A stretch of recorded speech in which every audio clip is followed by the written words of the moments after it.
Bonjour. Bonjour. And welcome back to another episode of the Two Tongues podcast.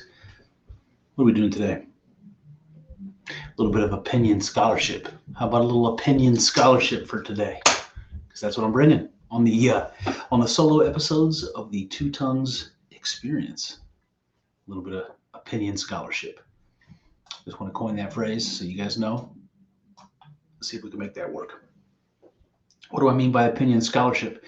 Well, today we're going to talk about some of my favorite subjects. We're going to talk about religion. We're going to talk about psychedelic experience. We're going to talk about the Logos. So a little bit of Greek philosophy on top of it. A whole bunch of my favorite subjects. I am not a licensed academic. I am not a PhD. I just have a lifelong interest in the subject. And so I'm going to do some teaching today. I did some learning. I'm going to do some teaching. And I'm really going to be talking about strictly my opinion. Be damned with the narrative. Be damned with the orthodox. We're going to talk about orthodoxy today. So I mean it in a different meaning entirely when I say that. Be damned with the orthodoxy. I'm not talking about the religious group. I'm talking about those opinions that can't be questioned. I'm talking about having a different opinion than all of the commentators and the thinkers that came.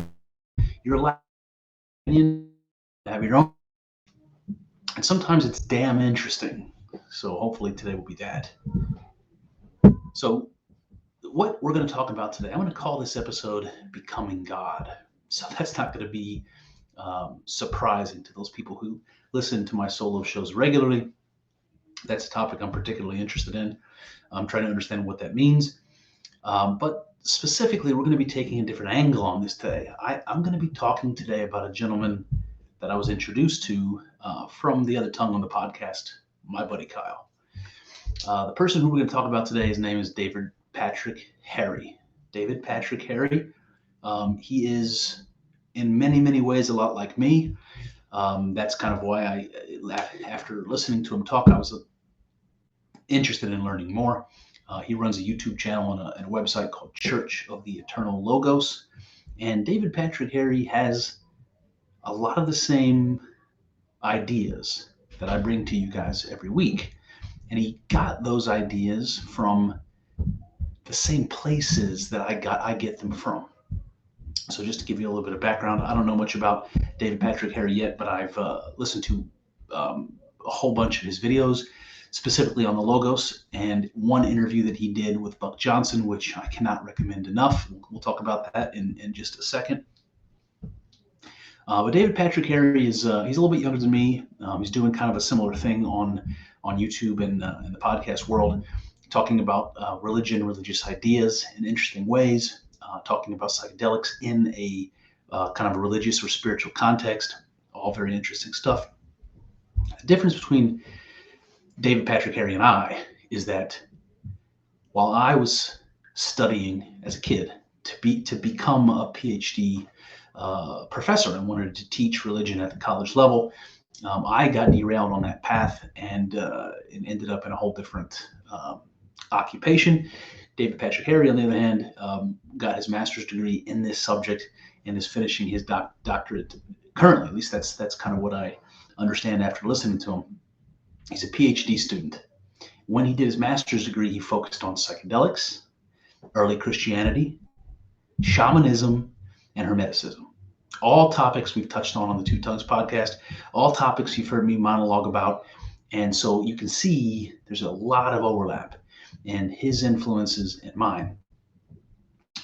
So he may, you might think of it like David walked the path that I might have walked on, but life gets in the way. So his influences seem to be Greek philosophy, which we're going to talk a lot about today. The great Jordan B. Peterson, who he mentioned in several interviews with Buck Johnson and with, I listened to one with him and Matt, whose last name I was going to slip my mind. Forgive me about that, Matt. So Jordan Peterson, and also the Sacred Mushroom and the Cross. All of these things came up in the introduction to David Patrick Harry. You guys may remember in season 1, Kyle and I did an episode on the Sacred Mushroom and the Cross, and it is by far our most popular episode. It has probably damn near a third of all of our total downloads of 3 years of doing the podcast, or 2 full years of doing the podcast. That episode has the most listens. It's just been extremely popular. And that episode has never been on YouTube, by the way. It's been that popular strictly in audio form, strictly in the podcast world. All of these influences on David Patrick Harry, Greek philosophy, Jordan Peterson's sort of special blend of psychology and spirituality, early Christianity and the sacred mushroom story that has to do with psychedelics.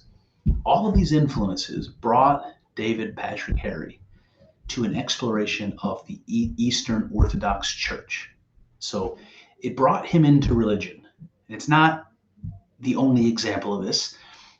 Studying religion and psychedelics are two things that lead people into a tradition, a spiritual tradition, or to some religious tradition. And this is what happened with David Patrick Harry, with a little bit of a twist, because what spoke to him so much is what he heard when he was studying Greek philosophy and when he was studying early Christianity about the Logos. But it wasn't just that.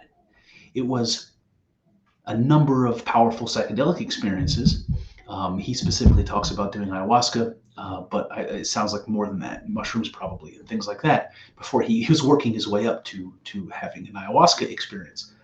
But it was a combination of the idea of the Logos and how he understood it from the Greek and early Christian world, to actually having a psychedelic experience and coming into contact with the Logos in a way that he hadn't anticipated and that changed his life. And that shit happened to me. So it's just another parallel in my own interests, in my own story, and that of David Patrick Harry. So he's an impressive fella, with a lot of overlap with mine, and I want to talk about it respectfully. I want to bring my audience, let's say, who might be interested in all this stuff, to him. Go and listen to this stuff. It's terrific. If you like what I have to say, you're probably going to like what he has to say. At a bare minimum, I would encourage you to go to the Counterflow podcast, hosted by a guy named Buck Johnson, because that conversation was the one that really, really took it home for me. That's the reason why I'm bringing this to you today. So the Counterflow podcast with Buck Johnson. Okay. So I'm not really sure how to ease into this conversation. I think I want to start with psychedelics. People have mixed feelings about that. There's a lot of fear that surrounds psychedelics, and I think that's partly warranted. And so I don't want to say anything really more about that. It's not something to be taken lightly. David Patrick Harry said the same. But for him and for I, it brought us to a deeper understanding of spirituality. Psychedelics were, for me, not the beginning, and for him, not the beginning of the spiritual sort of journey. But it was something that put us both over the top. And in fact, something that we're going to see in just a minute, David Patrick Harry attributes the psychedelic experience to what he calls connecting all the dots. So anybody who's got interest in the mysteries of the universe, maybe you've got some obsession with understanding quantum physics because there's mysteries there that are really hard to understand and super meaningful. Maybe it's psychedelic exploration for you. Maybe it's exploration of nature. Whatever it is, there are great mysteries that captivate us, and things that kind of provide some energy for us going on some sort of quest. All of us have our own, quest for understanding. And psychedelics have a way, as David Patrick Harry said, of connecting all the dots, of giving you an epiphany type of experience. There's a lot of people who never in their natural lives have an epiphany type of experience. So psychedelics for many people is the first time they've had such a thing. So this is where I want to begin. This was the bridge for David Patrick Harry's kind of entrance into Orthodox Christianity.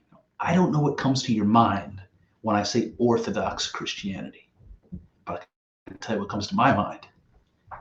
Old men with white beards and black robes and strange hats. Hats that you see lots of strange hats in religion, but the Orthodox have their particular brand of strange hats. That comes to my mind. Another thing that comes to my mind is icons, religious icons. because I was a fan of Anne Rice growing up. Armand, the vampire character in that book, played by Antonio Banderas in the movie from the 90s. He is grew up in Christian Orthodoxy, and I believe he was painting icons. So these are the pop culture references that come to my mind. Icons. Orthodox Christianity has a very particular type of aesthetic. So if you look up Orthodox icons, you just Google it, you'll see what I mean. It's beautiful art, but it's not exactly what you would expect from the Renaissance or later. It's better stylistically than what you would expect from the Middle Ages most of the time. They're very talented artists that are doing that, but it has its unique flavor. And it's important for Orthodox Christianity. Icons are important. They have been, for a long time, as a way of communicating not only religious stories, but also their meaning and significance to people who aren't literate, right?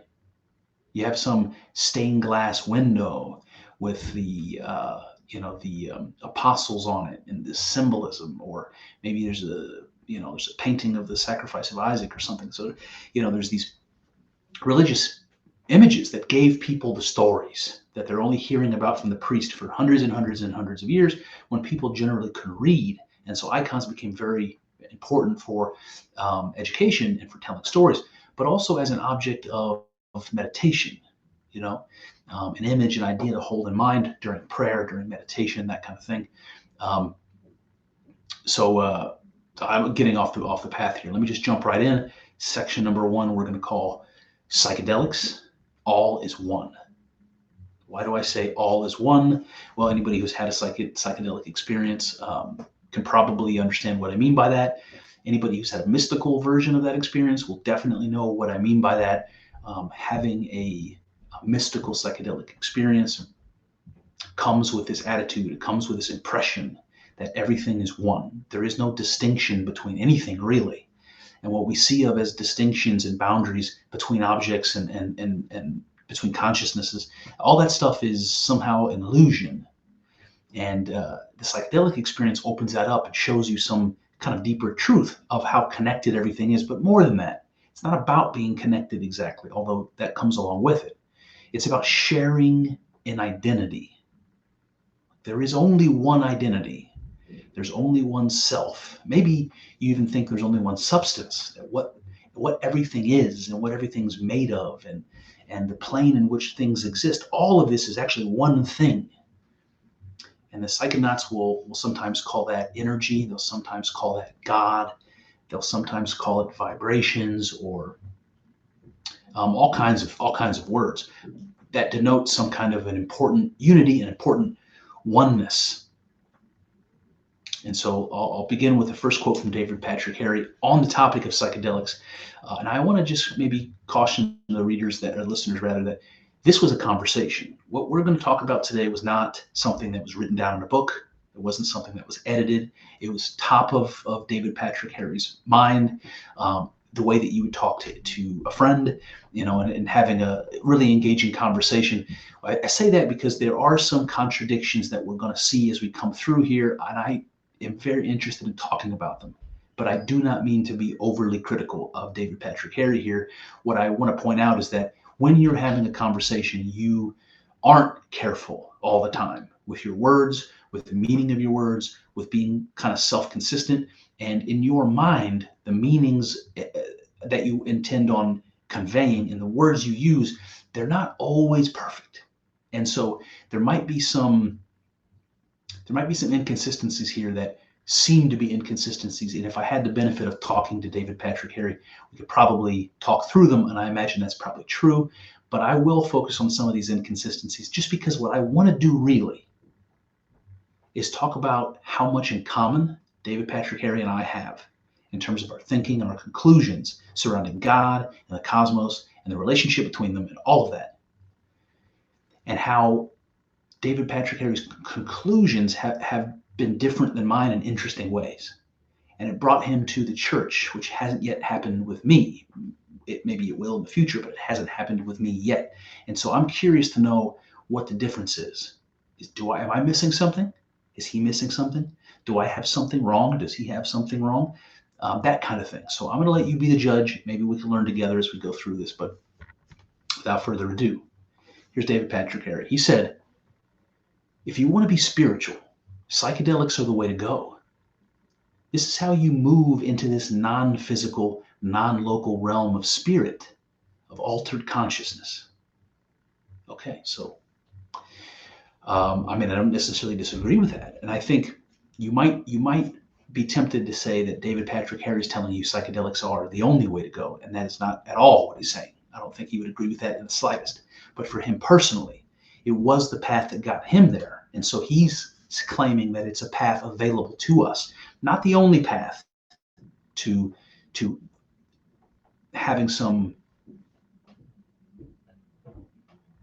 connection to a spiritual reality. Not the only path, but one path. He says, if you want to be spiritual, psychedelics are the way to go. This is how you move into this non-physical, non-local realm of spirit. So what does he mean by that?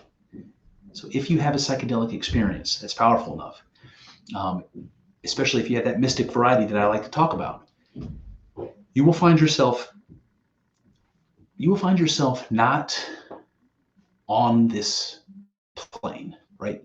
It seems to you as though you are not attached to your body anymore. You might say it has an out-of-body sort of effect. Some people will talk about, like for instance, with near-death experiences, even seeing their body as though they're a third person or third party. I don't think that's particularly second experience. I think it's more like a switch. One moment you're here in the waking, sober world. The next minute, all of it has fallen away. All of the structure you expect to see, all of the things you attach to yourself, they go away. So you don't have easy access to memories or any of those structures that you would rely on. You look out at the world and you don't see what you expect to see. Time doesn't feel, or you don't experience it quite the same way. It slows down, it speeds up, that kind of thing. Especially if you look at something like a DMT experience, an ayahuasca experience, you will find yourself suddenly, as though by the flip of a switch, in a world completely unrelated, seemingly, to the world that you've always experienced in your daily life. You see colors, you see shapes, you see motion. Things are morphing and changing all of the time. You seem to be pulled or sucked into this sort of a vortex. You feel like you're floating or flying. There's all sorts of thoughts going through your head, but you can never quite grab a hold of any of them. Nothing slows down even long enough for you to make any kind of sense of any of it. And it's just so alien that when you come out of an experience like that, you realize there is more to what I am.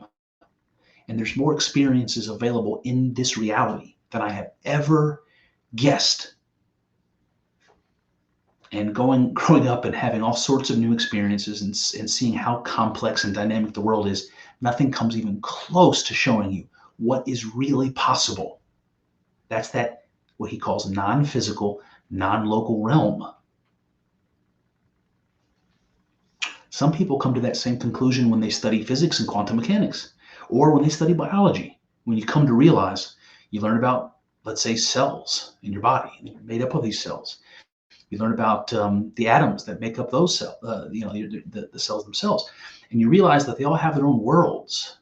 They're on scales where they're completely unrelated to one another for all intents and purposes, yet they all work together as one thing. And even something like that helps you to realize there's more to even my own body, the most familiar thing to me in the world. There's more to this than I can see with my eye.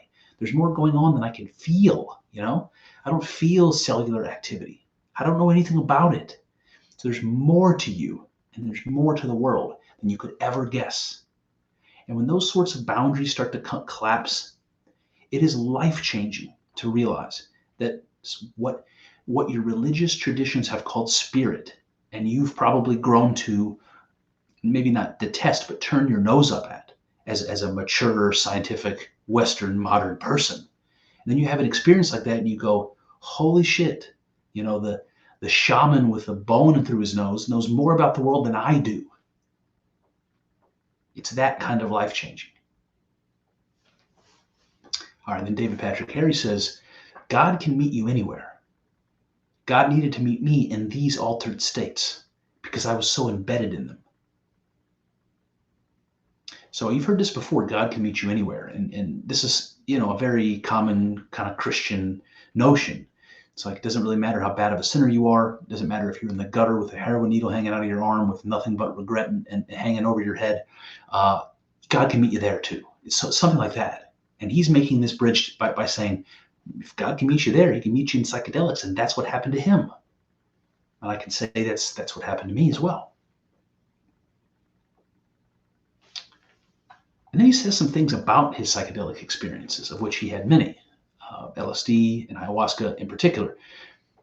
He talked about doing LSD, and that experience, he said, connected all the dots for him. And what I want to point out is that's an epiphany. That's like eureka moment, what we're talking about here. David Patrick Harry took a mind-altering drug, and the experience he had as a consequence was one that answered questions for him that he'd never been able to answer, and connected dots and associated things that were previously dissociated. It had the effect of making him feel as though he solved the mystery of being. Like he had all of the answers. He knew all of the answers. Aha, that's it. That's exactly right. And in the psychedelic experience, you often feel like when you have an epiphany like that, you're receiving some kind of knowledge, some kind of information that you didn't have before. And that's strange because LSD in your brain is, it's the experience is happening contained in your biology. Right? It's not as though you're experiencing anything outside of your mind. You're experiencing a drug in your nervous system, in your brain, and your blood, and all that. So how is it you can get knowledge that you didn't have from inside your brain? Is it coming from the chemical that you synthesized in a laboratory?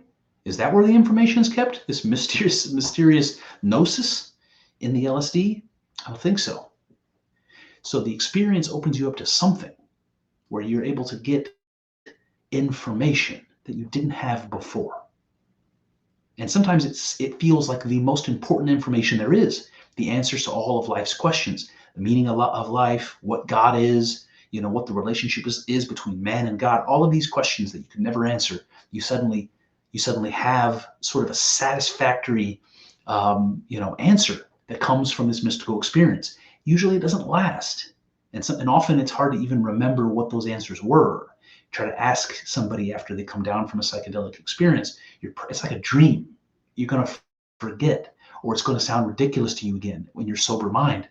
And so this is the thing that happens, and it happened to David Patrick Harry. And the reason I'm telling you this is because he's not going to be so positive about psychedelics for the whole course of our discussion today. But in the beginning, pretty positive, right? If you want to be spiritual, psychedelics are the way to go. God can meet you anywhere, even in psychedelics. So here he says LSD connected all the dots for him, gave him this epiphany experience, knowledge that he didn't have before he took the drug. Then later he talks about having an ayahuasca experience and getting messages from the ayahuasca experience. Some people will say when they do ayahuasca that they encounter beings and they get these messages from these beings. I'm skeptical about that. I'm skeptical about these beings being external to you, or rather there's some sort of representation of your unconscious or something like that. So I've got mixed feelings about it. But the idea that you would get messages from them, that I can agree with. I have some experience with DMT. I understand what that is like. And I had, in exactly the same way, received messages. And so let me tell you what David Patrick Harry's messages were. And then let me tell you what I think this all means. And I can tell you what the messages that I received was. So he says, when he partook in the ayahuasca ceremony, he received a message that said, I need to stop consuming. I need to stop consuming and build something. This was the message he got. Now, what he meant by I need to stop consuming, he said, he knew what the meaning was. He was supposed to stop consuming drugs. He was supposed to stop consuming other people's ideas. He was supposed to stop seeking and start doing something, building something. At a later time in the interview, he said that psychedelics stopped working for him. He said, once I got the message that I needed to build something, all the visions stopped. And I have to say, I had exactly that experience. And it's strange because what it seems to mean is that altered states of conscious or mystical experience, in this case, psychedelically induced mystical experience, can offer you information. Now, where that comes from is very difficult to say. And I'll leave it up to you to guess. Does it come from God? Does it come from a cosmic consciousness? Does it come from the unconscious, like Jung would say? Does it come from you? Does it come from some supernatural being that you're encountering in this realm? Hard to say. Take your pick. But for David Patrick Harry, he received a revelation from LSD that connected all the dots. He received a message that he should stop, that his journey through this altered states of consciousness, psychedelic drug journey was over, and that he had something he needed to do.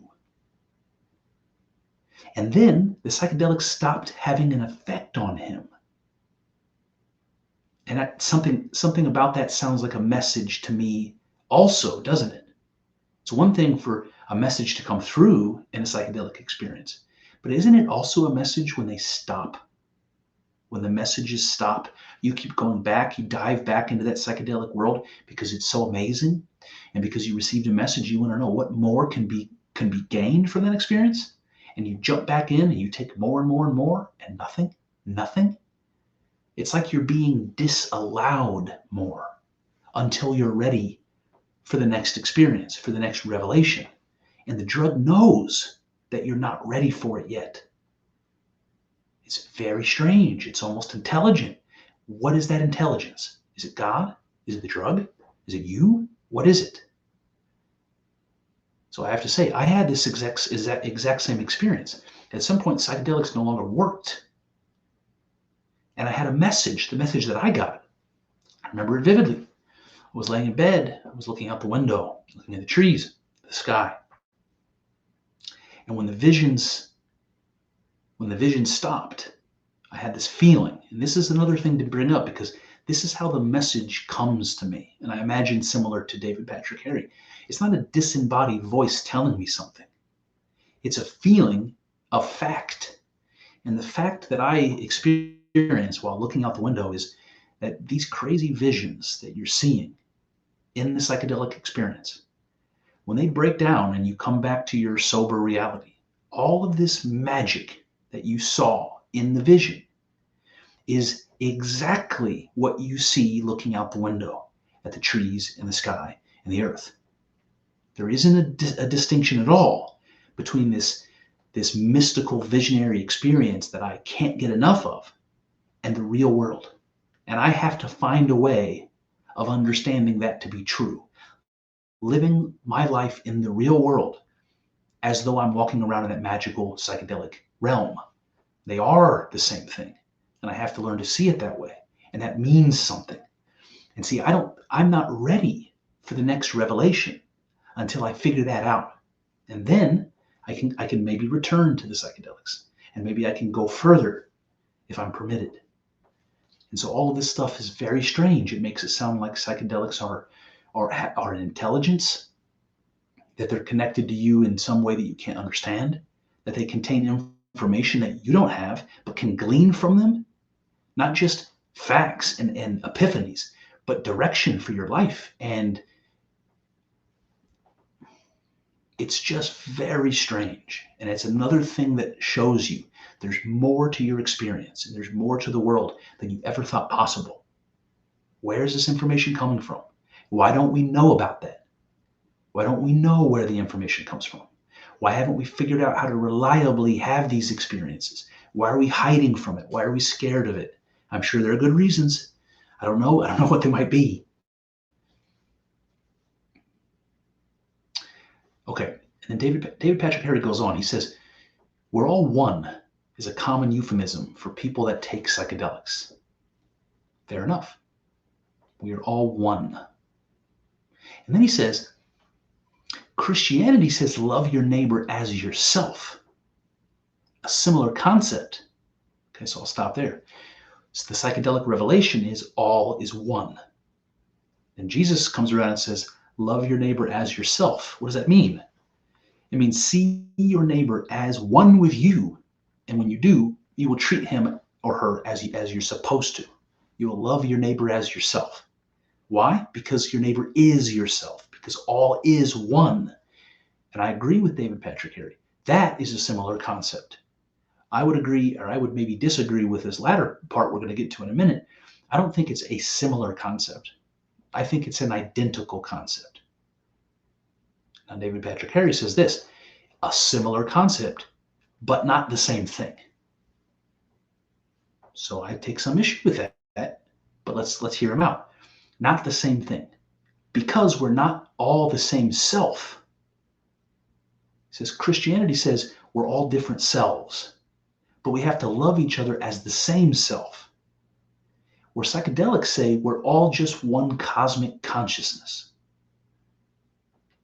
Okay, so he points out the distinction that he notices. And the distinction he notices is that we're not all the same self. There's something important to David Patrick Harry and perhaps to Christianity, that we don't surrender ourself to become the same thing with humanity, that we don't surrender our differences, our individuality, and our distinctions. Because there's something important about you being unique and an individual, having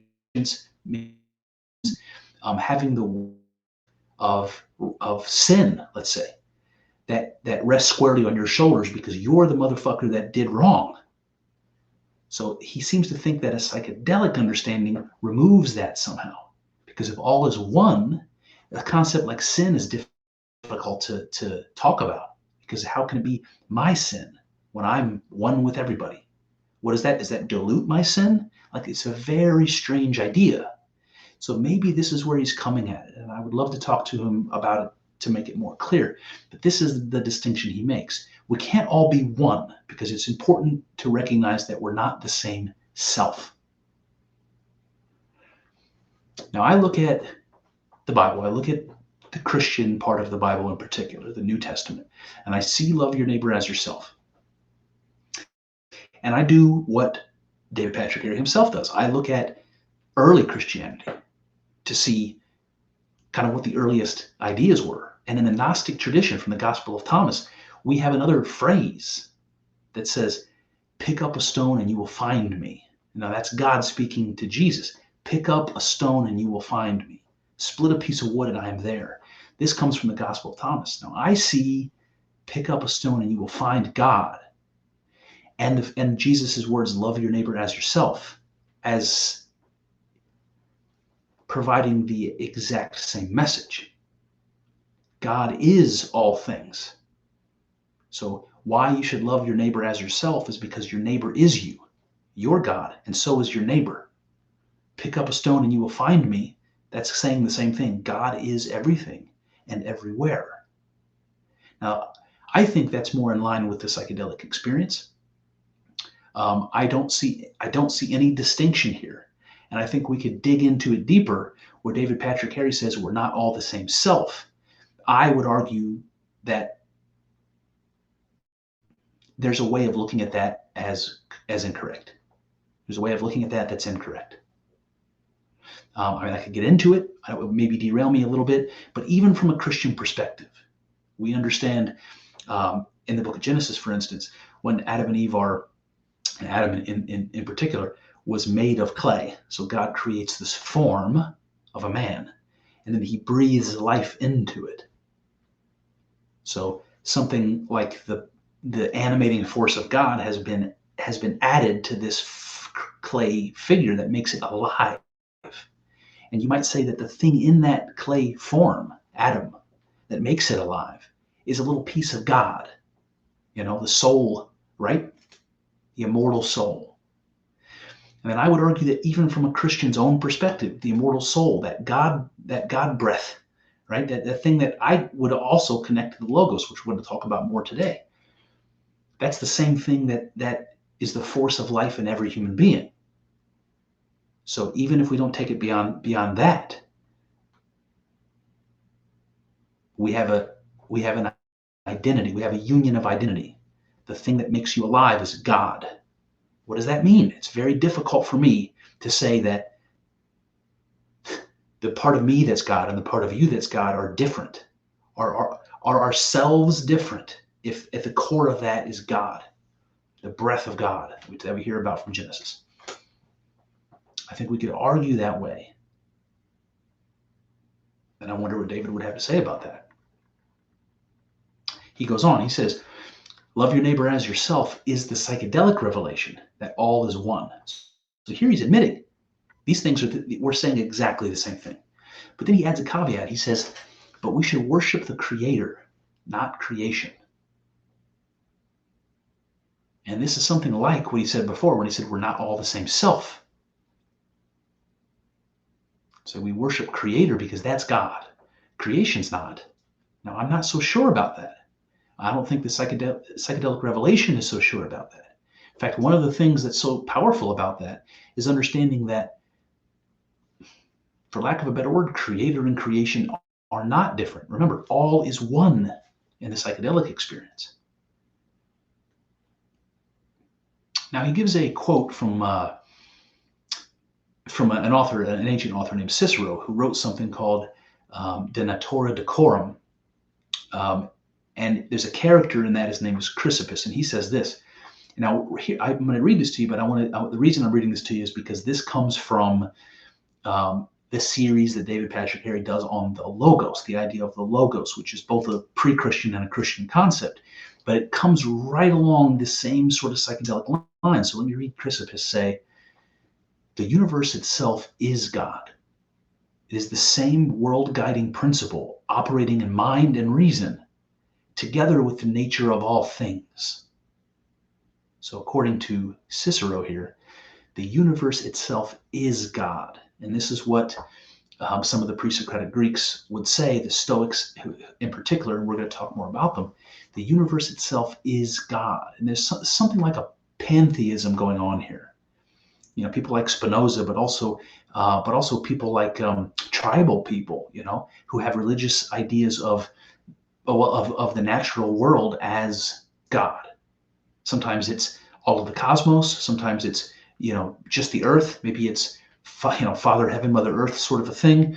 But the universe is understood to be God. And the order of the universe, the physical laws and the abstract things that turn the planets and, you know, expand the cosmos and cause your heart to beat, and all the order that's in the universe, that's related, right? You can't disconnect that from the universe itself. It's the universe and everything that moves within it. You know, that's God.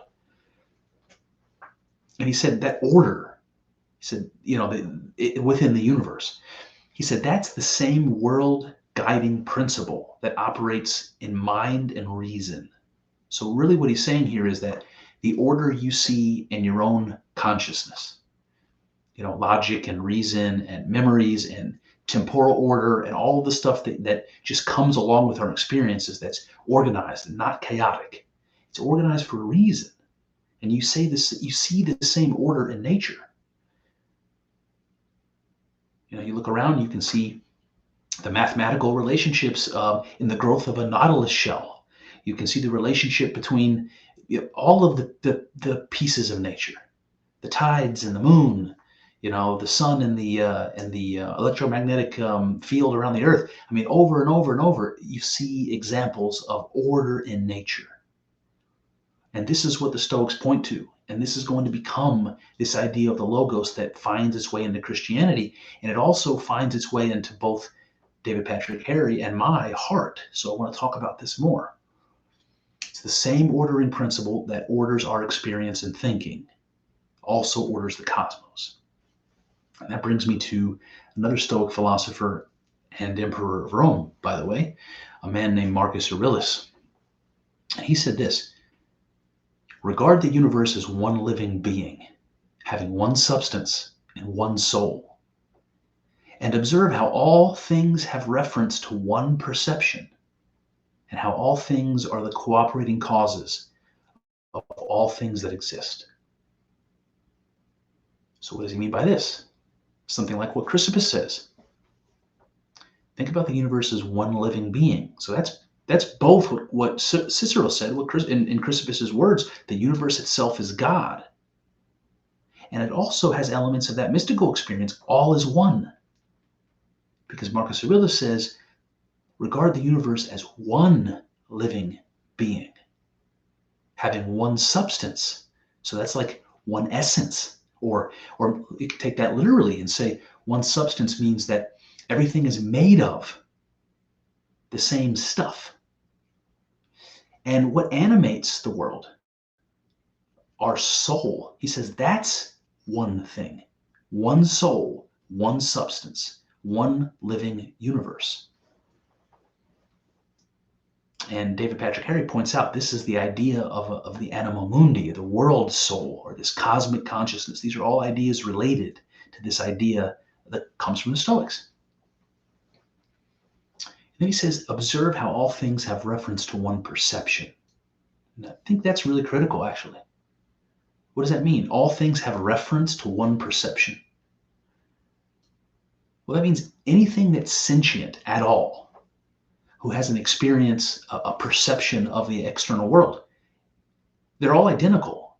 So I look at the sun and I see the same thing you see when you look at the sun. I feel the warmth of the sun and I'm experiencing the same thing the flower petals feel when they're absorbing the sunlight. We have one perception. We share a soul and a sentience. That there's an idea in Stoicism that our consciousness, our sentience, and our life, that it's something that runs through all things. It's one thing that runs through all things and is responsible for life and activity and motion in the world. And then this is where David Patrick Henry changes his tune a little bit, and I think it's important. He says, inebriation is something to be very, very careful with. Psychedelics specifically are so radical in their altering of one's experience that they can open you up to that spiritual world much more so than other substances. You can see nefarious behavioral patterns emerge that we can say are leaning into a sort of spiritual possession. So now he's giving us a warning here about psychedelics. He's saying you do them and you might start to see nefarious behavioral patterns emerge. You're going to start, what are you going to start to do that's nefarious? Well, there's always the idea of addiction that comes in. We are talking about drugs after all. Now, I don't think psychedelics are particularly addictive physically or even chemically, but spiritually and psychologically, that's a very different story. They can be addicting in the sense that you're chasing an experience.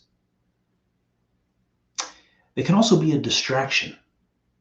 You get obsessed with how powerful a psychedelic experience was, and you want to chase it and you want to recreate it. And maybe you can't think about anything else for a while, and it can become like that. It will distract you from the things you should be doing. So there are risks to psychedelics, even if they're not particularly medical in nature. There's very little risk unless you have a history of psychological disorder. There's very little risk from a health perspective. There's not a lot of psychedelics that you can overdose on. That's not to say there's not such thing as bad trips and reactions that are unusual. So it's important to be cautious, but more so because of the addiction, distraction, and obsession that can come along with it. And whether the addiction, distraction, and obsession is attached to psychedelics really doesn't matter, does it? It could be porn, it could be food, it could be lots of things that are addicting or distracting or obsessive. All of them would be bad. David Patrick Henry is just saying that's a risk with psychedelics as well, and I can't disagree with him. And then he says, what psychedelics do is dissolve cognitive boundaries. The boundaries between you and another person, between you and the tree outside, between you and the dead. It's perceived that you can see the world as it really is. This dissolution of boundaries lead people often to aggrandize themselves as divinity. Once all these boundaries go away, what's left is your experience and the realization of a spiritual reality. If I'm accessing this, it must be that the universe gains its personhood through me. And so I am the universe made man. This is the general belief in a lot of psychedelic spirituality. It self-aggrandizes who we are.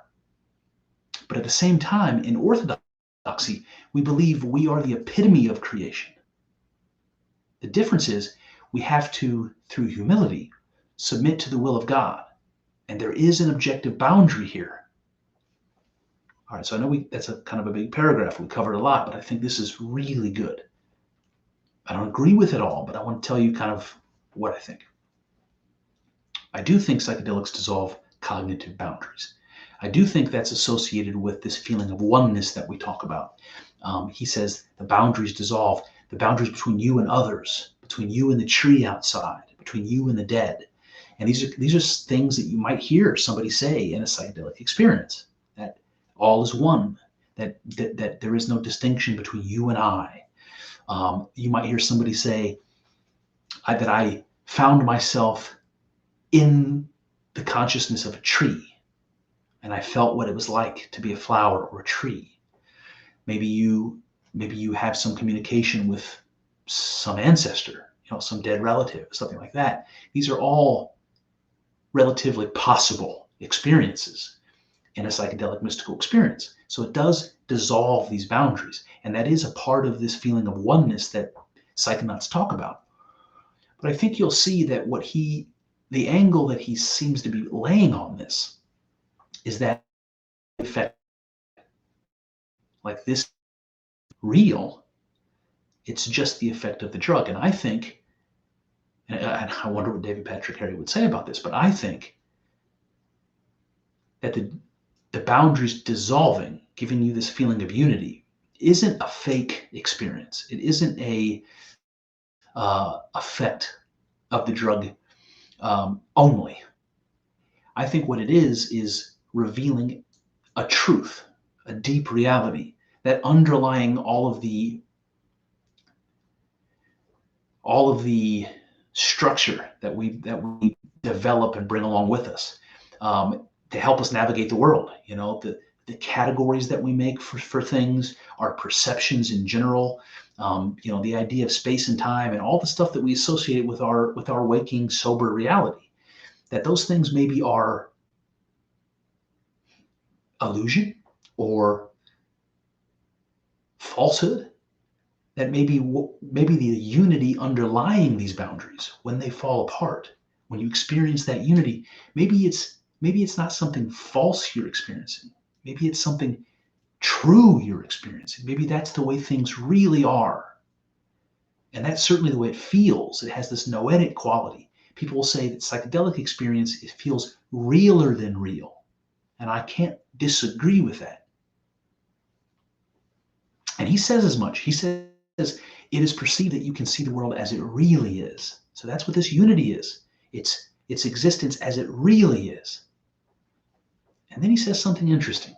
Then he says that the dissolution of boundaries lead people to aggrandize themselves as divinity. Now, this is something I'm guilty of. And people who listen to the podcast all the time understand probably what I mean when I say that. And it may not be your first impression. But I say that I am God. And I know that. And I'm not saying that I'm God all by myself. I think everything is God. I think you are God, and I am God. And the psychedelic mystic experience revealed that truth to me. And I've been trying to understand what it means ever since. But personally, there's nothing about that I would call self-aggrandizing. It doesn't make me feel like I'm special. I am the Almighty. It doesn't make me feel like that, because it's not like that. Exactly. I've never had a psychedelic experience and believed that I had some supernatural abilities. I never had a psychedelic experience and believed that I could experience the consciousness of anything else or anybody else, and at least in my waking world. But I have had a psychedelic experience and came out of it feeling like I am eternal. That what seems to be the end and what seems to be the beginning is illusion entirely. And death and birth are something very different from what we generally think. Death is not the end.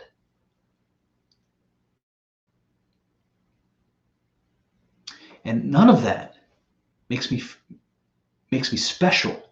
Certainly not putting me at the top of some spiritual hierarchy where I'm God at the top of the pyramid. It's not like that at all. In fact, it's something so mundane. It's like this paradox, which sometimes you'll see in mystic experience, where the most divine thing is the most mundane thing,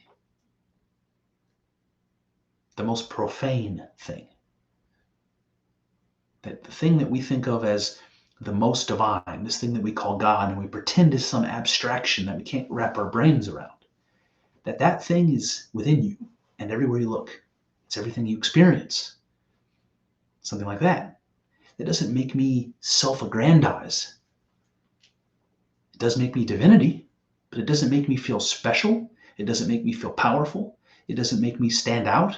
That's the thing that makes me exactly like you and everybody else and everything else. The fact of being God is exactly what makes you common. That's more along the lines of what I believe. And it couldn't be any more different from what David Patrick Harry's saying. And he does say something interesting that I agree with wholeheartedly. He says, when all the boundaries go away, what's left is your experience and the realization of a spiritual reality. And then he says, if I am accessing it, it must be that the universe gains its personhood through me. And so I am the universe made man. Okay, so I believe that. I entirely believe that. I think that whatever order and power caused the cosmos to be born and formed the way that it is and exist as it does is the same power that made human beings evolve and exist the way that we do. And the force of life and consciousness in the universe is the same thing that's in me and you and every creature that's ever lived, and maybe far beyond that. So, the universe was formed, and it formed me so that I can be alive and conscious of the universe. Makes perfect sense to me that I am the conscious part of the universe. I am the organ that the universe evolved so that it could be conscious of itself. And all of that to me makes perfect sense. It accords with mystical experience in every way. And so I'm perfectly happy saying I am the universe made man. I don't think it's even possible to argue that that's the case. But David Patrick Harry resists this. And I think I know why. Because when he says that somebody might come to the conclusion, I am the universe made man, that sounds a whole lot like what John says about Jesus. He says that Jesus is the Word made flesh. And there's something that maybe seems a little bit disrespectful about that comparison. The universe made man, the Word made flesh. How can I compare myself to Jesus? That kind of thing. And I think that's what he means, because he even says that there is an objective boundary here. By that he means between man and God, between creator and creation. But even he finds himself backpedaling a little bit on this, because he says to think that you are God, it self-aggrandizes you. And then he says, but at the same time, in Orthodox Christianity, we believe human beings are the epitome of creation. So even he starts to understand his thought about self-aggrandizement as being a bad thing, or a reflection of something that's false, some false conclusion. It actually accords pretty well with his own Orthodox Christian perspective, that human beings are the epitome of creation. Is that self-aggrandizing? And even he sees this conflict. And that's why he says the difference is that we have to submit to the will of God. Now, submitting to the will of God has a parallel in psychedelic experience. And he doesn't say this, and I think he would probably agree with me, though, that when people do psychedelic drugs and they have bad trips or bad experiences, they will tell you 9 times out of 10, it was because of resistance. So you're having this experience, and then you try to control the experience. You try to slow it down. It gets overwhelming, and you try to make it stop. It tries to push you in one direction, and you resist. And the resistance to the experience will give you a very, very bad experience, because there is no resisting that power. It can be a terrible struggle. And you have to submit to that experience in order to have the experience. And the experience could be tremendous. It could be the experience of becoming God, of recognizing what you've always been. It could be the experience of gaining knowledge or insight or direction about what you should do in your life. That happened to David Patrick Harry, and only because he submitted to the experience. So to this, I would say, how is that different than saying that you have to submit to the will of God? Because it seems to me like we're talking about the same thing.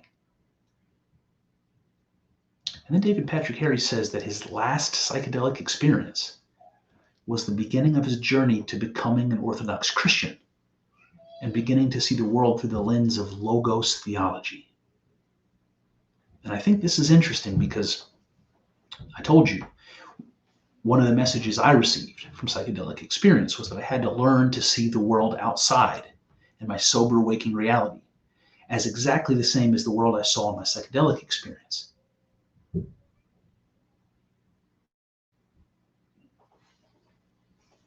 And I don't know what that means. And maybe that's something that's pulling me towards some new religious tradition. Maybe it's pulling me to church. Maybe it's pulling me to some to be engaged more in life and to, be out of doors and to have more experiences, new experiences. I don't know what it means exactly, but I see the same sort of pull there that I feel that David Patrick Harry describes here when he says his psychedelic experiences brought him to Orthodox Christianity and to this idea of Logos. So let's talk about Logos. So Logos is something that appears in the Bible. It's a Greek word. So it appears in the Greek, in particular in the Gospel of John, where you guys have heard this before, but it begins by saying, in the beginning was the Logos. And the Logos was with God, and the Logos was God. And often Logos is interpreted as word. In the beginning was the Word, and the Word was with God, and the Word was God. So what does all that mean? What is Logos? What is the Word? David Patrick Harry is going to tell us all about it. Let's see. What do I want to tell you about Logos before I dive in? Well, as a concept, it predates Christianity. That's one thing. And it was adopted into Christianity. Kyle, by the way, the other tongue on the podcast, said something really interesting. I can't remember the author that he was reading, but there was an author that was talking about this idea of Paul going to the Greek world and preaching the gospel, and maybe not getting the traction in the Greek world that he thought he was going to get.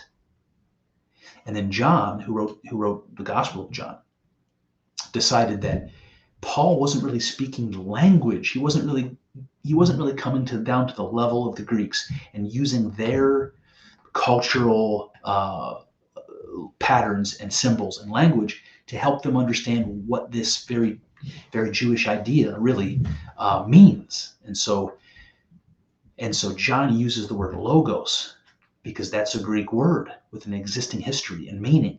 And that would finally give the context to the Greek speakers back then. Oh, this is what you mean. You're talking about the logos. So that brings me to the pre-Socratic philosophers. If we want to look at the origins of logos and what it means, we really have to begin with Heraclitus. And David Patrick Harry does a whole series on the logos, and it starts with Heraclitus. All right, so I'll just jump in.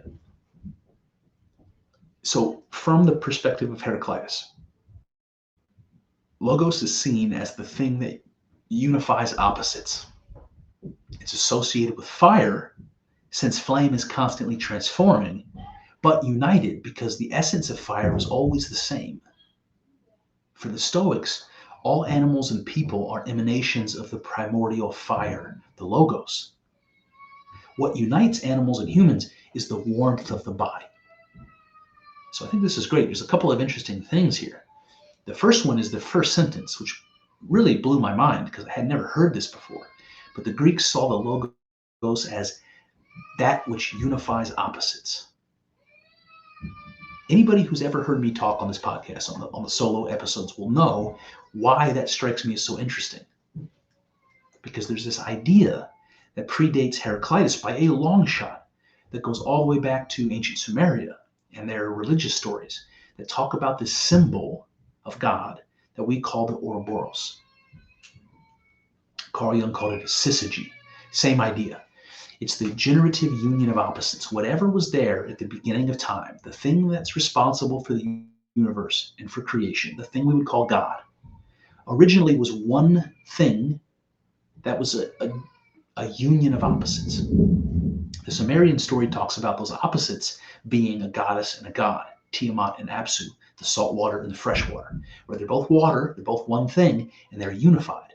But one is masculine, one is feminine. One is salt, one is fresh. And so they have different properties. And when you bring the masculine and the feminine together, you think of a man and a woman coming together, what happens? It becomes a creative act. And in the Sumerian story, what was being created was the universe and the gods and everything that exists. And then finally, when the separation happens, when Tiamat and Apsu are separated, the world is this created in between. Everything in between Apsu is there. Cosmos and natural forces and everything. And so the Logos is seen as that thing that unifies opposites. That thing that was there in the beginning. That thing that we might just call God. And then he says it's associated with fire, and you can see the symbolism of the opposites there, because he says flame is always transforming and flickering and changing. It's never the same from second to second. But fire, the essence of fire, is always the same. Right? It's change and permanence. It's potential and actual. It's two sets of opposites together. And fire represents that. Which is interesting to me. I mean, the Zoroastrian religion of ancient Persia, they keep a fire in their temples, burning all the time, because fire is seen as the symbol of God, in a very similar way. And the fact that the fire that burns within us, that thing that Heraclitus calls God, the Logos, that's the thing that, according to him, is responsible for the warmth of our body. The warmth of the bodies of living creatures comes from the Logos burning within them. Isn't that amazing imagery? Then it goes on. Heraclitus talks about the Logos as distinguishing each in accordance to its nature. And he also says all entities come in accordance with the Logos. And so what he means here is that the Logos distinguishes things according to their nature, and it's responsible for all new things coming about. And this is important because Logos starts to have this connection to form and order, right? It distinguishes each in accordance to its nature. So it's responsible for what makes a difference between you and I, or between me, human beings and animals, or whatever. Whatever distinguishes them, which makes them particular, which makes them something individually unique, that's from the Logos. And it also reminds me of Adam in the Garden of Eden again, when he's asked by God to name the animals. You remember that? And he uses the word to do that, the Logos, to name the animals. And it's like when Adam names them, it's like that's the final piece of the creation. God creates them, he names them, and that rounds off the creation of each animal. It makes them unique. It gives them their particularity. And that word that Adam uses to give names to each of the animals that are created is the same word that was breathed into Adam's clay form by God that made him alive, according to the Bible. So David Patrick Henry basically goes on to say that this pre-Christian understanding of logos, it emphasizes order and organization. And he gave a whole bunch of words that are associated with it. Word is one of them. Plan, logic, reason, language, all of these things are associated with the logos. So it sounds like order, form, and pattern, basically, or an organizing principle. And David Patrick Henry called it the divine order of the universe. So it's going to be the order behind everything, behind your consciousness, behind the design of your body, behind the movement of objects and stars in the cosmos, and all of the order behind everything. And I can't help but think that the logos is something like what the Taoists mean when they say Tao. It's the divine order of the universe. Or even what the philosopher Alfred North Whitehead meant when he said process. All right, then David Patrick Henry says, I love sacred geometry and fractals and the spiritual understanding of the patterns in reality. And he said, where is all that rooted? As a psychonaut, I didn't have a metaphysic to root these things. They are rooted in the logos. Okay, so clearly David Patrick Henry found the logos as this base, God in the form of this idea of logos, as the base for his understanding. And he said it began with an appeal of sacred geometry, geometry that appears in nature, like we talked about the nautilus shell and the fractions in each section of the shell, the Fibonacci sequence and the infinite decimal places in the number pi, and just all these patterns that you see in math and in nature. And then there's really no explanation for them. And they're appealing. They're one of those mysteries. And clearly that drew David Patrick Henry in. It drew me in as well. I have an awesome picture on the wall, which you can't see, which is the Mandelbrot set, which is this mathematical image. And I can talk about it forever, so I'm going to avoid that. And he said he wondered where the appeal was rooted and how he could make sense of this. And he couldn't, he said, while he was just a psychonaut.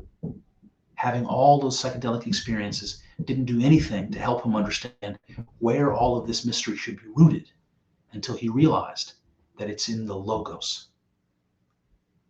The order comes from the logos. That's what it is.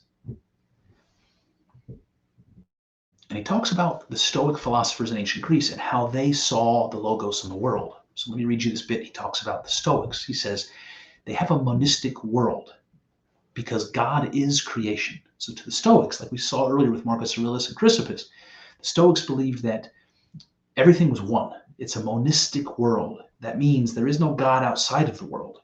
The world is God. God and the cosmos are one thing. And he said here, God is not separate from creation, and that's important. Now, I do think that that is a psychedelic conclusion, by the way. I don't exactly understand where David Patrick Henry takes issue with that, but let me push on. So he said, because God is not separate from creation, therefore, God is not some omniscient, omnipotent, all-knowing entity. It can't be, because it's within creation itself. The universe, God, the logos, for the Stoic, these are all the same thing. He said, I think this is a logical fallacy. The Trinitarian conception of deity absolutely dissolves these binaries, these dialectics. All right, so clearly he thinks a Trinitarian image or model of God is better than a monistic model. So rather than God being just one, God is one in three persons. And so that this isn't a particularly interesting topic for me, at least not for the purposes of today, so I don't want to focus on that. But I do want to focus on what he says in the beginning when he says that God is not separate from creation, and that means that he can't be all-knowing, he can't be all-powerful, he can't be all-existing, like all the things we usually say about God, because God exists within creation. And he seems to think that the Stoics believe, and maybe he does, that limits God somehow. Because God is part of creation. Creation is limited and finite. God is not. He's infinite and eternal. So how? How can God be a part of creation? It doesn't make sense. It takes away the godhood from God.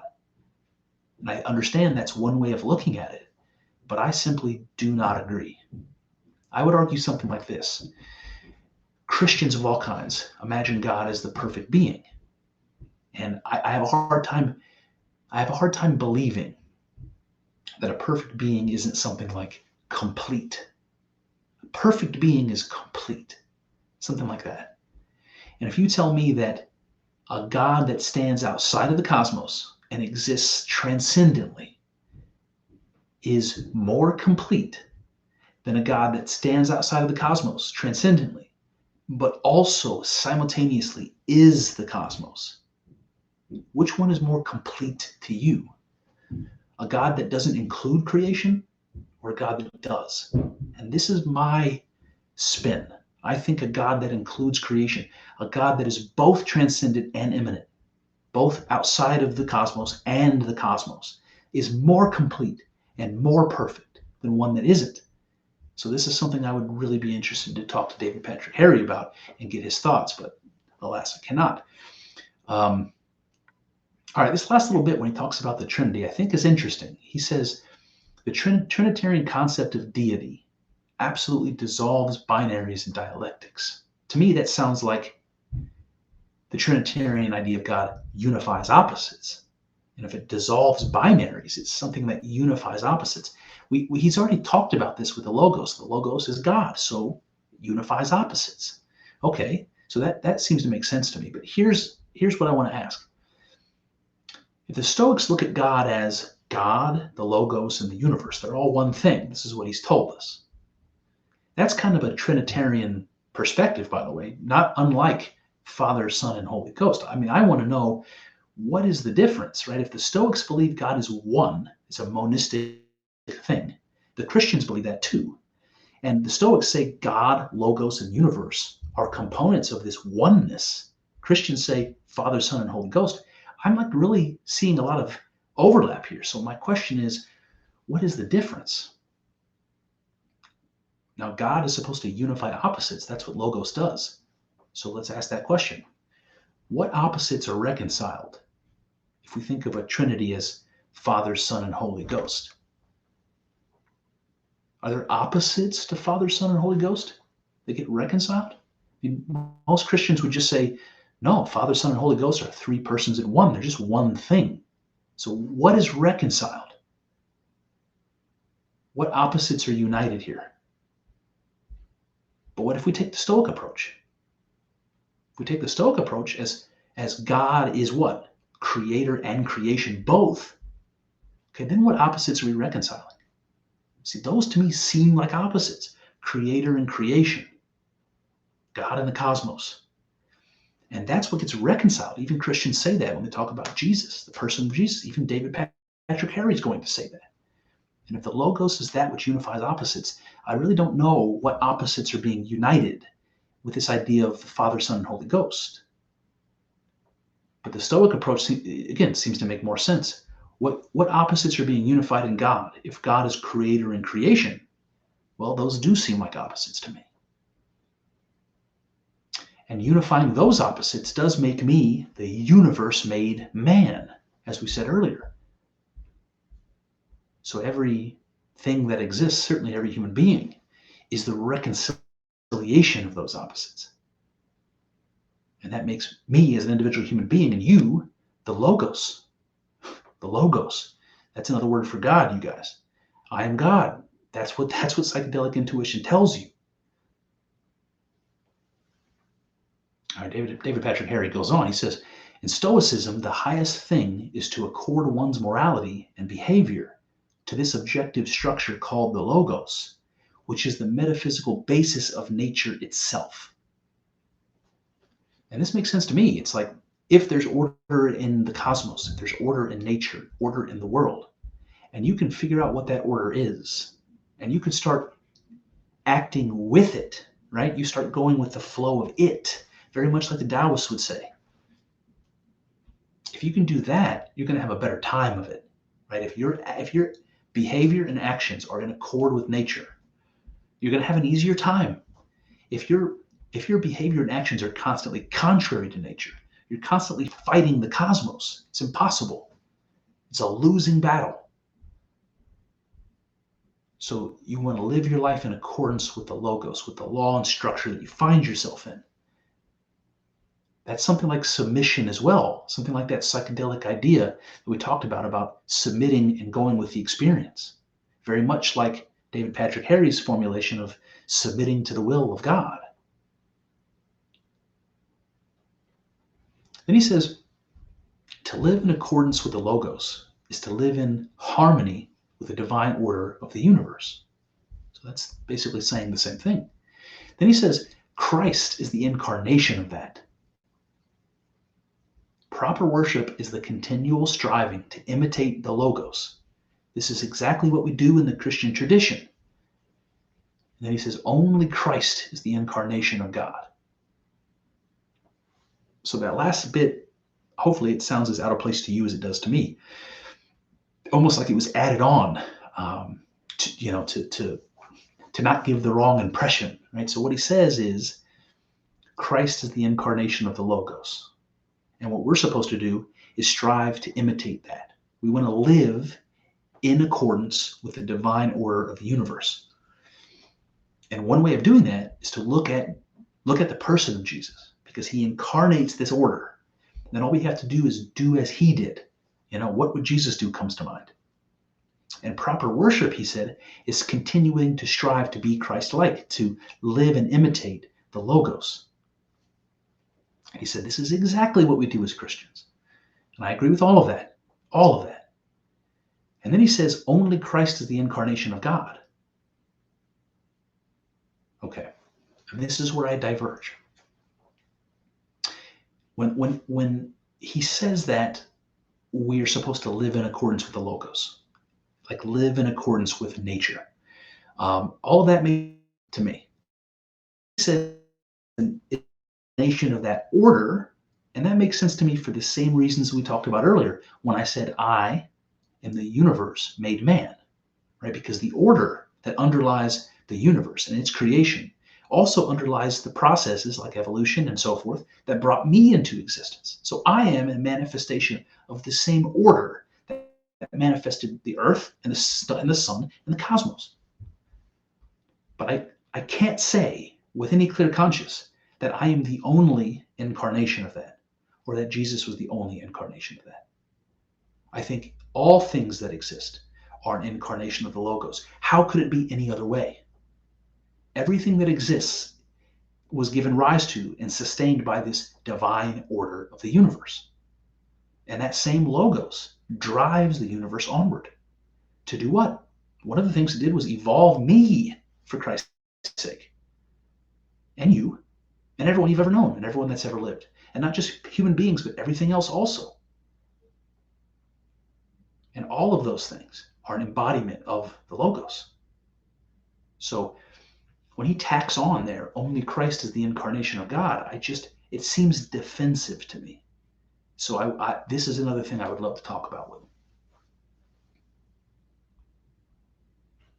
All right, and then he starts to give some principles of these Stoic philosophers. So I'll just read that to you, and then this will lead us into the last section. He says that the Stoics believe Logos is the power that shapes and creates all things from itself. Logos is the power that shapes and creates all things from itself. So it's self-created. And that's how we think of God, by the way. Nothing creates God. God is self-created or eternal. And so the Logos is the power that shapes and creates things from itself. Because it's the only thing that exists. God is one, and that's all there is. So what is God going to create from? The only thing that exists. Itself. God creates from itself. Then the Stoics go on to say that the Logos is immanent in the world. So the thing that creates the world is also in the world. If that makes sense. Then it says incarnation is a way of understanding this. Right? The universe made man. Or in Jesus' case, the Logos made flesh. An incarnation. And that's how God exists in the world, through the incarnation. He says it is the soul of the world. Logos is the soul of the world. And then he says the human soul is an offshoot of the divine logos. So logos creates the world and exists in the world and is the soul or the animating force of everything in it. Do you see that picture, the divine order of the universe there? And we're going to circle back to this, but I just wanted to highlight that for you because that brings us to the next section, which is called Becoming God, Theosis and Christhood. So the Orthodox Christians, and again, David Patrick Harry found himself on this path to becoming one. They believe in this idea of theosis. So I'm not going to tee this up. I'm going to let him do it. So I'm just going to jump right in. He says, the idea that we're going to be divinized is a huge dimension of orthodoxy that is not found in Western Christianity. It's called theosis. The point of the incarnation is so man can participate in God. Of course, when you take psychedelics, the whole thing is about self-divinization. Okay, so here he's making a connection between this feeling of becoming one with the universe or becoming God itself that you have in a mystical psychedelic experience, and this sort of theological concept of theosis that appears in Orthodoxy. It literally means to become God. And this is sort of the point of Orthodox Christianity. This is the apex of the religious experience. You want to participate in God. So what does that mean? Participate in God. It means to become God in some way. It's not clear what that exactly means, but I think this idea of theosis is completely in line with mystical experience of coming to understand yourself as God. And he goes on, he says, Christianity has the bringing together in one person of divine nature and human nature. That's Jesus, or the Logos, which unifies opposites. Remember, human nature and divine nature. You can think of those as opposites. And they're unified in the Logos. And so the Christian perspective is that's the person of Jesus. The psychedelic perspective, maybe my perspective, is that's all things for all of time. You and I included. We're the bringing together of divine nature and human nature. Reconciling those opposites, uniting those opposites. David Patrick Harry continues. He says, this is essential for us being able to bridge into that non-local realm. When we read Christ saying, I am the way, I am the truth, I am the life. Now you can understand he is the metaphysical structure that bridges into that. So to David Patrick Harry's mind, Jesus is the one and only instance of a unifying of the divine nature and the human nature. And Jesus' existence uniquely bridges us into intimate connection with God. And it makes sense in a way, because it's like if God becomes man, which is what's supposed to have happened in Jesus, right? If God becomes man, that also means that man has become God. So you can see the bridge there. The moment God becomes man, right? God equals man. Well, the math works the other way around. Man equals God. So you see that bridge there. And to me, that sounds metaphysical. It sounds philosophical, but I'm just not sure what kind of power that holds, because I still fail to see a distinction between Jesus as this unique example of the Logos made flesh and myself or you or anybody you've ever known. David Patrick Harry says, how do you participate in God? We participate directly with the Godhead through its uncreated energies. And this is where psychedelics would say, yeah, the whole of reality is energy, and energy is all around us. So Orthodoxy makes the same claim. It says the only thing that has a positive existence in the world are the energies of God: logic, reason, mercy, compassion, truth, language, the good, etc. And then he says to participate in them, you have to do them, right? You have to express love. You have to speak language, right? You have to use logic and reason. So to participate in God, you have to act them out. You have to embody them. You have to imitate them. You have to incarnate them. right? The energies of God made flesh, right? That's what you do when you embody them and act them out in the world. You've made them flesh. And where David Patrick Henry and the Orthodox make a distinction between these energies of God and God itself, and I, with all due respect, I think that's a mistake. I don't know how you make a distinction between the energies of God and God itself. And if I am embodying the energies of God, and that's how I'm participating in God, I still fail to see a difference between embodying God's energies and embodying God itself. If I am an embodiment of God itself, then I am the incarnation, the same as Jesus Christ. And so are you and everyone you've ever known and everyone who's ever lived. I just don't understand where this distinction lies. And I told Kyle in the last episode we did together, it seems to me the only difference between myself and Jesus as a historical person as depicted in the Bible, apart from him being without sin, let's say, the only difference between Jesus and I is that I have a father and a mother. Right? He has no father. He has this immaculate conception to his credit. And I don't know what else distinguishes us.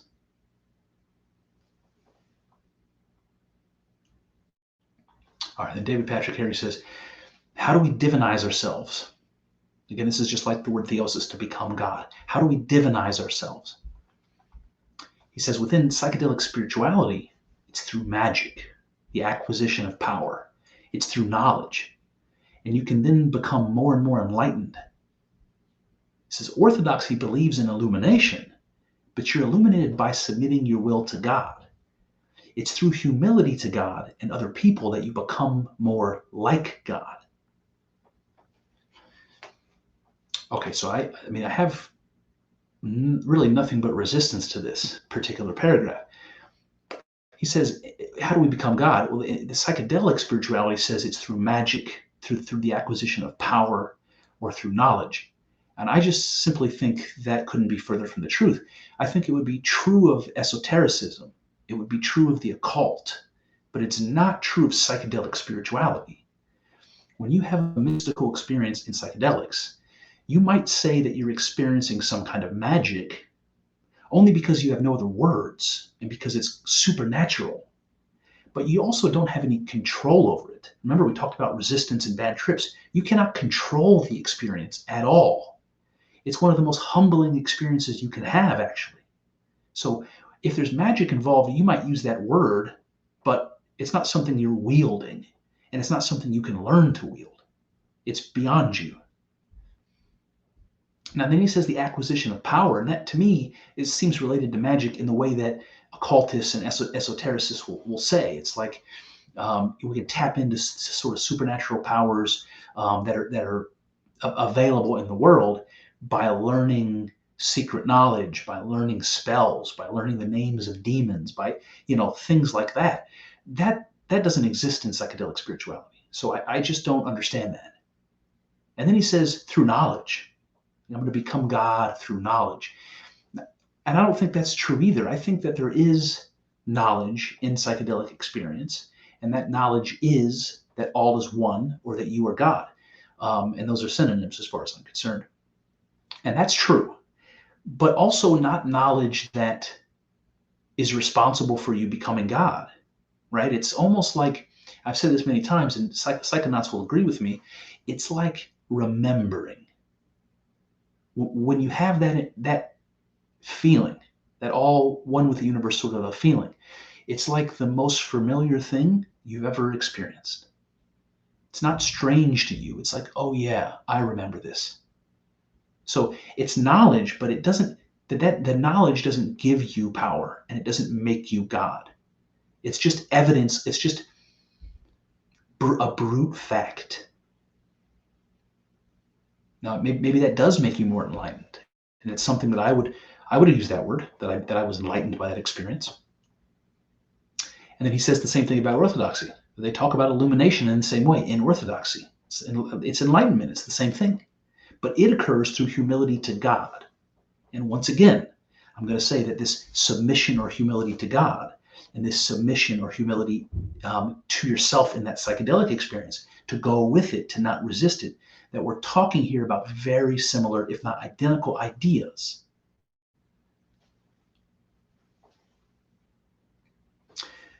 All right, and David Patrick Harry says the goal of psychedelics is to annihilate the concept of self because the ego is perceived to be an illusion. Therefore, I realize that I am much more than this idea of David Patrick Harry. I am a cosmic self. I am God incarnate. And this is a Luciferian worldview. The Orthodox are participating in a very different divinization process through theosis, where we're trying to engage with these energies by living a moral life. We then become divinized by the grace of God. These are major differences between these paradigms, even though there's so much overlap.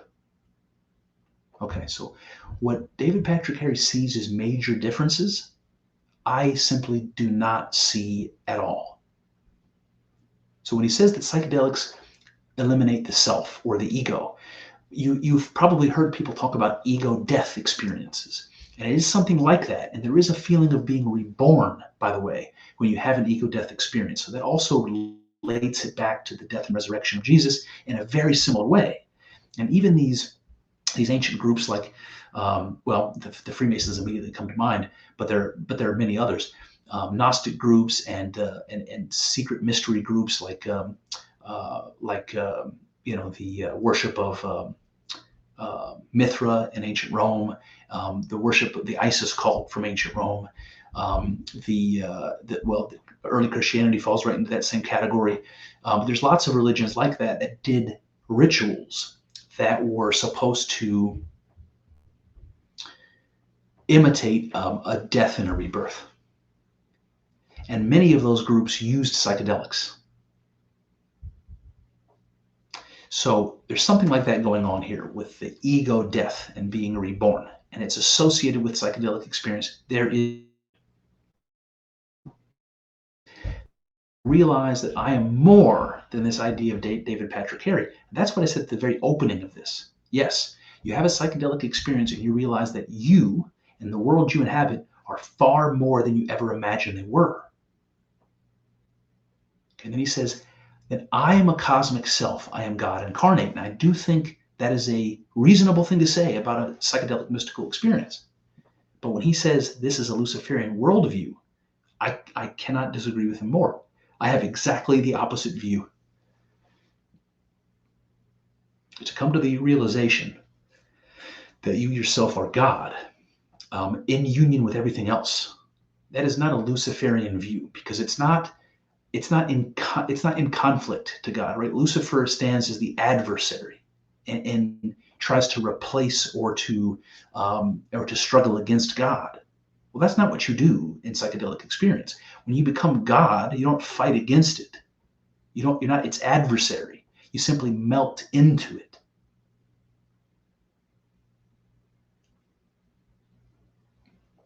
And when he says that we become divinized by the grace of God, I think that's as true in psychedelic experience as it is in theosis.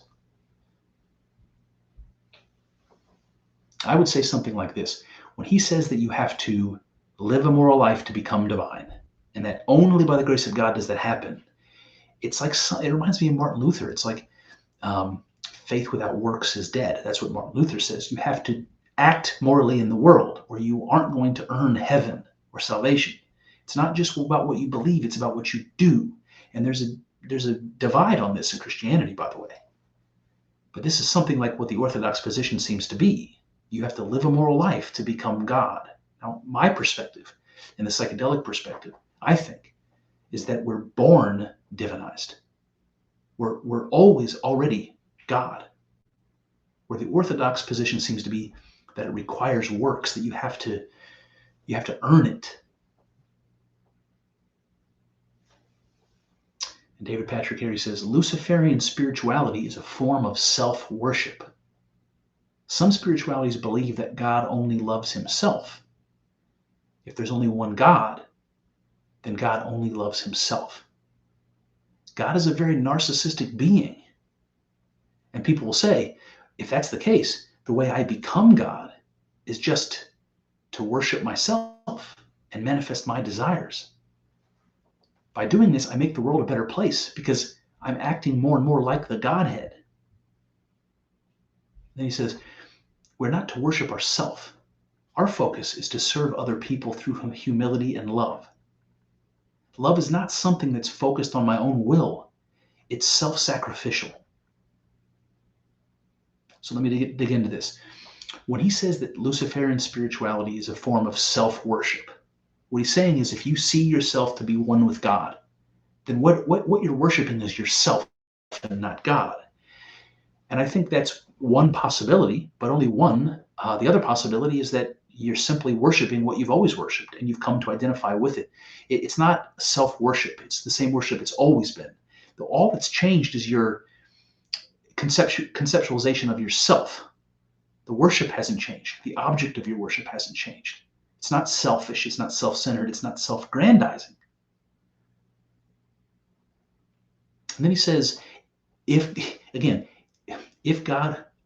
there's only one God, and I think he says this as opposed to a Trinity or a Trinitarian idea, if there's only one God, then God only loves himself. Well, you can see the logic of that because if God is all that exists, anything God loves is the only thing that exists as the object of that love is himself.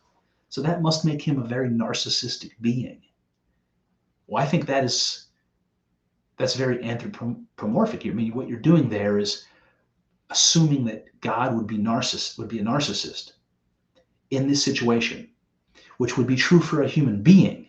If I said I only love myself, that would make me a narcissist, probably. If God says I only love myself, it does not mean that God is narcissistic. In no way. If God is all there is, then his love is self-love. And if love should be self-sacrificial, like David Patrick Henry tells us, then God's self-love is actually self-sacrifice. And that's exactly what the story of Jesus is, by the way. God sacrificing himself to the world. If God is the world also, like the Stoics believe and the psychedelic spirituality would believe, then God's sacrifice is to himself.